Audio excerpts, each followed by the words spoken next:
Достар, бүгін дәмді чебуреки әзірлейтін боламыз. Қажетті заттарымызды алдымен әзірлеп аламыз. Тұзымызды қайнаған ыстық суға жақсылап ерітіп аламыз.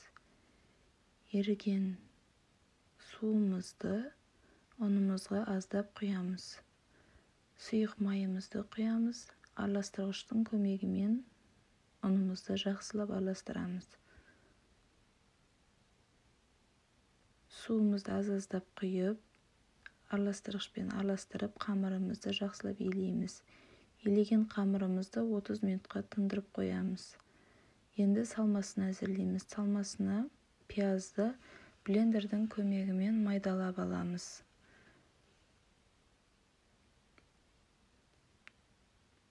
Тақтаймен турасақ та болады, бірақ блендер болған жағдайда блендермен майдалап, фаршымызға пиязымызды жақсылап араластырамыз.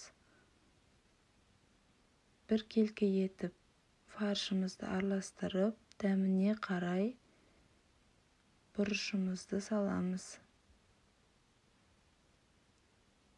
Бұрышымызды салып, тұз бұрышымызды салып, жақсылап араластырамыз және су құямыз. Суды фаршымыз құрғақ болып қалмас үшін құямыз.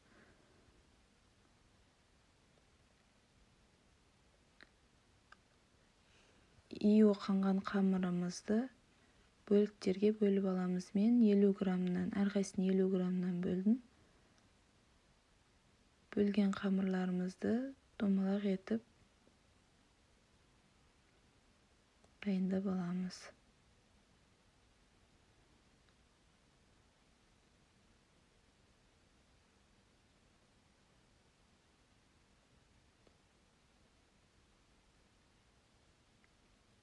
Қамырымызды жұқалап, дөңгелек етіп жаямыз. Оқтаудың көмегімен дөңгелек етіп жаямыз. Жайған қамырымызды барлығын әзірлеп аламыз, доңғалақ етіп жайып. Енді салмасын саламыз.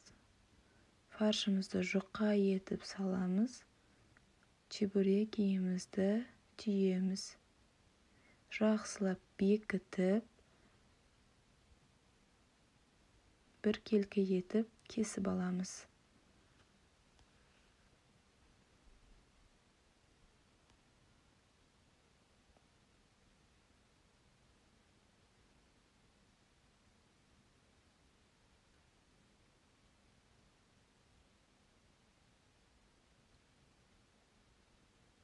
Бекітеміз жақсылап. Бір келкі етіп кесеміз.